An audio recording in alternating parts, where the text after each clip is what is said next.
নমস্কার বন্ধুরা, আপনারা দেখছেন পূর্ণ ব্রহ্মজ্ঞান ইউটিউব চ্যানেল। আমি চন্দন মুখার্জি আপনাদের সঙ্গে। আজকে আমরা যে বিষয় নিয়ে আলোচনা করব, আশা করি সবাই থাম্বনেল টাইটেল দেখেই বুঝতে পেরে গেছেন আজকের আলোচনার বিষয়টা কি। হ্যাঁ বন্ধুরা, ঠিকই দেখেছেন আপনারা। আজকের আলোচনার বিষয় হলো মন ভাঙার কিছু জ্যোতিষীয় কারণ ও ব্যাখ্যা।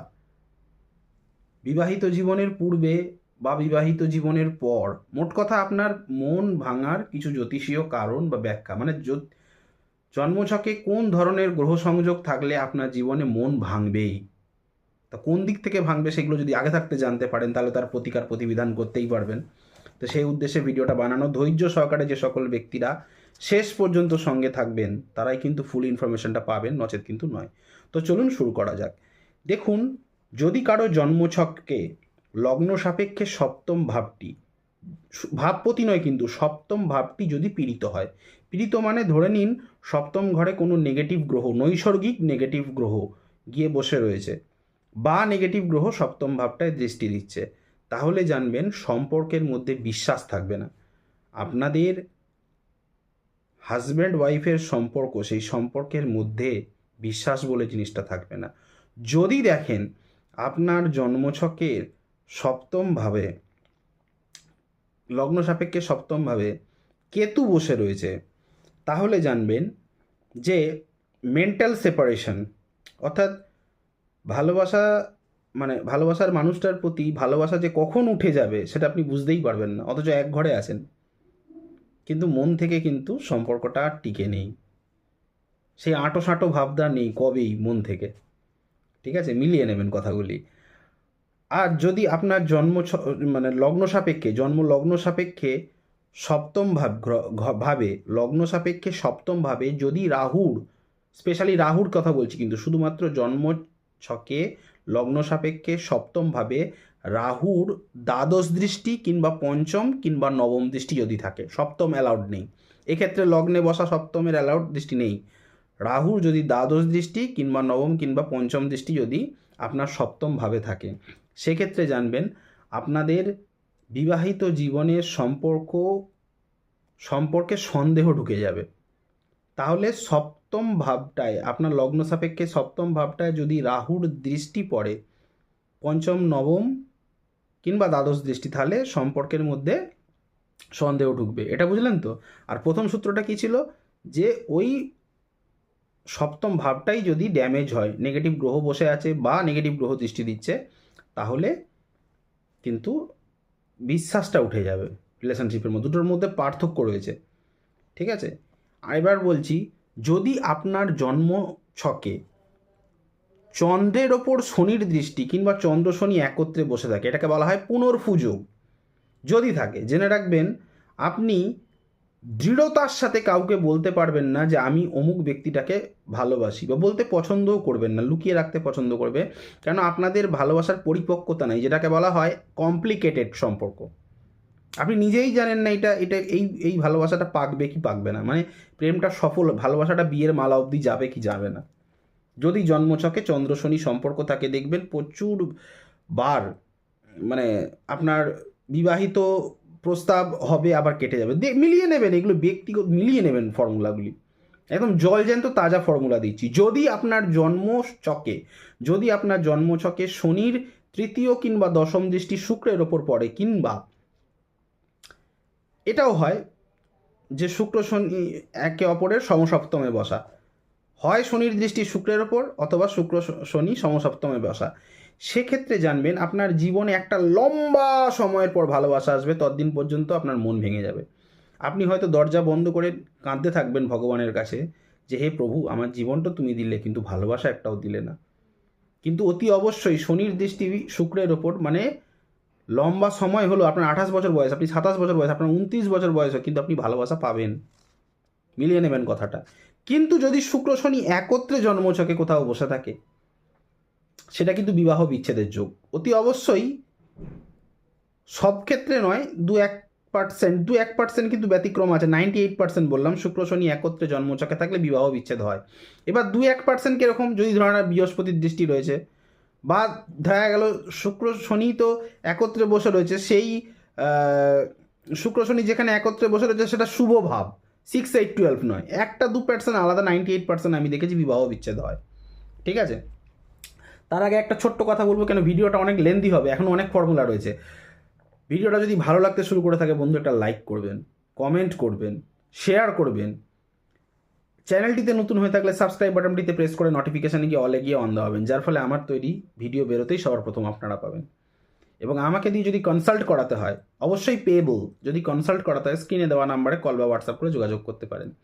আমার নাম্বারটি হচ্ছে 8697429744। আরেকবার বলছি, আমার কলিং নাম্বারটি হচ্ছে 8697429744, আর হোয়াটসঅ্যাপ নাম্বারটি হচ্ছে 9619396811। হোয়াটসঅ্যাপ নাম্বারটি হচ্ছে 9619396811।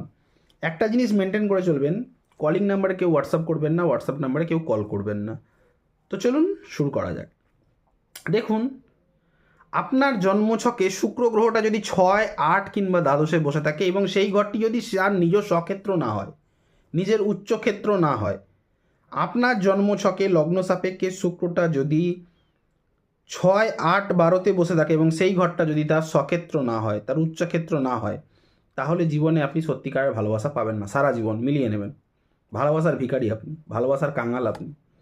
যদি আপনার জন্মছকে, কথাটা মিলিয়ে নেবেন, যদি আপনার জন্মছকে দেখেন যে রাহু শুক্র একত্রে বসে রয়েছে কিংবা সমসপ্তমে, রাহু শুক্র একত্রে কিংবা সমসপ্তমে বসে রয়েছে, তাহলে জানবেন যে আপনাদের ভালোবাসার মধ্যে চাহিদা প্রচুর থাকবে, একে অপরের প্রতি টান প্রচুর থাকবে, তার সত্ত্বেও মেন্টাল স্যাটিসফ্যাকশান পাবেন না। কে পাবেন না? যার জন্মছকে এই যোগটা থাকবে সেই ব্যক্তি পাবেন না। তার মাঝে মাঝেই মনে হবে যে এর থেকে বেস্ট আমি কিছু পেতে পারতাম। বা ধরে নিন আপনার মনের মানুষটার প্রতি আপনি অতিরিক্ত কিছু চেয়ে ফেলেছেন, মানে পণের কথা বলছি না, টাকা পয়সা লেনদেনের কথা বলছি না, এমনি শারীরিক চাহিদা অতিরিক্ত তার ওপর আশা করে ফেলেছেন। সে হয়তো সেই প্রেজেন্টেশনটা দিতে পারলো না, বা সে হয়তো দিচ্ছে, আপনি গ্রহণ করতে পারছেন, কারণ রাহুটা ডিস্টার্ব করবে, রাহু শুক্র। যাদের জন্মছকে এই রাহু শুক্রের যোগ থাকে, কিন্তু তার সাথে আরও একটা দুটো প্ল্যানেট, যেমন রাহু শুক্রের সঙ্গে যদি মঙ্গল ঢুকে যায়, সেটা হচ্ছে ব্যভিচার যোগ। সেক্ষেত্রে কি হয়, তৃতীয় ব্যক্তির কারণে, অবৈধ রিলেশন বা তৃতীয় ব্যক্তির কারণে, দেখুন সব ক্ষেত্রে যে তৃতীয় ব্যক্তি মানে থার্ড পার্সন মানে যে অবৈধ রিলেশন, তার কিন্তু ব্যাপার না। অনেক সময় ননদরা কাঠি করে, অনেক সময় শাশুড়িরা কাঠি করে। তৃতীয় ব্যক্তি মানে সব সময় আপনারা নেগেটিভটাকে ধরবেন না, ঠিক আছে? এটা আগে নিজেরা বুঝতে শিখুন। তৃতীয় ব্যক্তি মানে কি শুধুমাত্র তৃতীয় ব্যক্তি কোনো বইতে লেখা রয়েছে তৃতীয় ব্যক্তি মানেই একটা রিলেশনশিপ ট্রায়াঙ্গেল, এটা বললাম? তৃতীয় ব্যক্তি হতেই পারে আপনার বাড়ির শাশুড়িটা ভিলেন, হতেই পারে আপনার ননদরা ভিলেন। মোটামুটি শুক্র রাহু মঙ্গল যোগ যদি জন্মছকে থাকে, এটা ব্যভিচার যোগ বলা হয়। তৃতীয় ব্যক্তির ইনফ্লুয়েন্সে হতেই পারে, এটা নেগেটিভ হাউস যদি যুক্ত হয়, অষ্টম ভাব, তাহলেই তৃতীয় মানে বহির্ভূত বিবাহ, বহির্ভূত বা পরকীয়া সম্পর্কে যাবে। কিন্তু অষ্টম ভাব যদি না অ্যাড হয়, সেক্ষেত্রে হলো না। সেক্ষেত্রে তৃতীয় ব্যক্তির জন্য কিন্তু বিবাহিত জীবনে সমস্যা হবে, এটা গ্যারান্টেড। জন্মছকে যদি শুক্র কেতু একত্রে বসে থাকে কিংবা একে অপরের সপ্তমে সমসপ্তমে থাকে, বেশিরভাগ ক্ষেত্রে শুক্র কেতু যদি যদি একত্রে থাকে, জেনে রাখবেন যে কোনো একটা দশা মহাদশায় আপনাকে আপনার ভালোবাসাকে স্যাক্রিফাইস করতে হবে, বা ত্যাগ করে দিতে হবে, বা ছেড়ে দিতে হবে। হবেই, একদম হবেই, বিধির বিধান। যদি সেই শুক্র কেতুর উপর বৃহস্পতির দৃষ্টি না হয়, বৃহস্পতির দৃষ্টি না থাকেও, আপনাকে ভালোবাসা ত্যাগ করতেই হবে। এবং সেই ভালোবাসা ত্যাগ করার পর আপনি কিন্তু খুব মন থেকে ভেঙে পড়বেন, কাঁদবেন খুব, কেন সত্যিকারের ভালোবেসেছিলেন, আর সেই মানুষটাও আপনাকে সত্যিকারের ভালোবেসেছিল। তাহলে ভালোবাসাটা ত্যাগ করতে হলো কেন? পারিবারিক কিছু কারণে। জেনে রাখবেন, এই সমাজে কাঠিবাজেদের অভাব নেই। এই যে আমি একটা ভিডিও বানাচ্ছি, দেখবেন অনেক জ্যোতিষীরা কাঠি করতে আসে নিচে, কিন্তু আমি তাদেরকে প্রত্যেককেই বলি, দাদা হতেই পারে কম বেশি সবাই একটু আধটু জানে, হতেই পারে, কিন্তু কাঠিবাজি করতে আসবেন না, বাঁশ দিয়ে দেবো। আমি বলি, দেখবেন পরিষ্কার স্পষ্ট বক্তা তো, লোকের গায়ে লাগে, বলি। কিন্তু যাই হোক, লোকের কাজ কাঠি করা করবে, আমাদের কাজ আমরা করব। তো সেই জন্যই বলছি, সবসময় কিন্তু নেগেটিভভাবে নেবেন না। এবার জন্মছকে যাদের পঞ্চম ভাবটা পীড়িত, পাপ পীড়িত, পঞ্চম ভাবটা লগ্ন সাপেক্ষে, তারা জীবনে বহুবার প্রেমে পড়বে। প্রেম কিভাবে করতে হয় তারা জানে, মানে নেগেটিভ গ্রহের দ্বারা পীড়িত, তাই জন্য প্রেম কিভাবে করতে হয় সে তারা জানে, কিন্তু ধরে রাখতে জানে না। প্রেমকে কি করে ধরে রাখতে হয় সেটা জানে, বেশি দিন হোল্ড হবে না। কিন্তু যে ব্যক্তির পঞ্চম সপ্তম দুটো ভাবই পীড়িত, ভাবপতিদের কথা বলছি না, পঞ্চম ভাব পীড়িত, সপ্তম ভাব পীড়িত, জেনে রাখবেন বিবাহের আগে এবং বিবাহের পরেও আপনার মন ভাঙবে, মন ভেঙেই যাবে। বিবাহের আগেও ভেঙেছে, পঞ্চম ভাব পীড়িত, এবং সপ্তম ভাবটাও পীড়িত, বিবাহের পরেও ভাঙবে, যে মানুষটাকে বিয়ে করেছেন তার কারণে ভাঙবে, আপনার সারা জীবন মন ভেঙেই যাবে। পঞ্চম ভাব পীড়িত থাকলে তবুও কি হয়, সপ্তম ভাব যাদের ভালো থাকে বিবাহের পরে প্রেম ভালোবাসা পায়, কিন্তু পঞ্চম সপ্তম দুটোই যদি যাদের পীড়িত, একুল ওকুল দুকুল গেল, একদম মিলিয়ে নেবেন কথাগুলি। যাদের জন্মছকে দ্বিতীয় ভাবটা পীড়িত, পাপ পীড়িত দ্বিতীয় ভাবটা, তারা কিন্তু সংসার জীবনে অশান্তি হলেও, শত অশান্তি হলেও, অশান্তিটা কাউকে ব্যক্ত করবেন না কেন, দ্বিতীয় ভাব থেকে আমাদের কথাবার্তার বিচার করা হয়।